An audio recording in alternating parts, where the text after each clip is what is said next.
Congress finally gets Mark Zuckerberg at the witness table. Don't spare him or Facebook. Reclusive Facebook CEO Mark Zuckerberg's week of reckoning is here.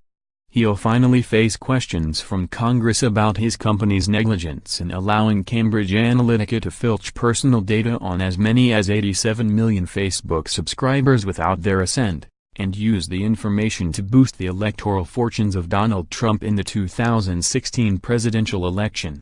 For far too long, Zuckerberg has relied upon legions of surrogates, underlings, flacks and a blizzard of apologetic press releases to shield him from accountability. The burden is now on 3 Senate and House committees to press home the attack on his elaborately crafted image that he is nothing more than a humble coder who cares more about lavishing billions of dollars on worthy causes than selling ad space on his platform. Zuckerberg will certainly shed the gray t-shirt of humility for the occasion, offer statements of repentance and vow to do better in the future, but the committee members cannot let him off the hook. In the past, they have proven themselves willing to mercilessly grill business executives, high-level political appointees and lobbyists, and to wring significant confessions from them. That's what they should do this week. More, at stake in Cambridge Analytica scandal? Freedom itself, Chertoff more, will new Facebook scandal force tech CEOs to testify on Russia's info warfare? In 2005, Republican John McCain used his chairmanship of the relatively minor Senate Committee on Indian Affairs to expose the fraudulent licensing of casinos by officials of the Interior Department as part of the broader investigation into the machinations of super lobbyist Jack Abramoff. Before that there was Democratic Representative Henry Waxman's April 1994 interrogation of tobacco company executives. He challenged their claim that cigarettes were not addictive and then compelled them to produce evidence from their own scientists that showed their product was addictive.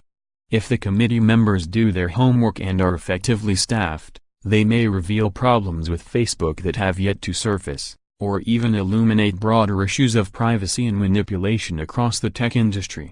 A well-prepared questionnaire is able to elicit revealing facts and reactions from even the most evasive witnesses.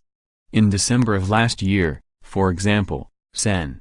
John Neely Kennedy, a Louisiana Republican, respectfully but relentlessly pressed President Trump's nominee for a judgeship on the U.S. District Court.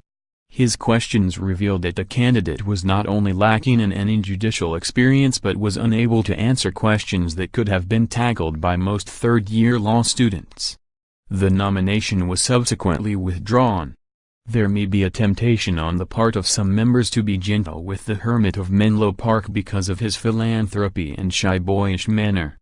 But he is one of the richest men in the world, and even if he were to give away every penny of his immense fortune to lepers and orphans, he would still captain a vast fleet that carries in its holds the personal information of billions of people around the world, yet allows data pirates like Cambridge Analytica to board the ships and loot the cargo.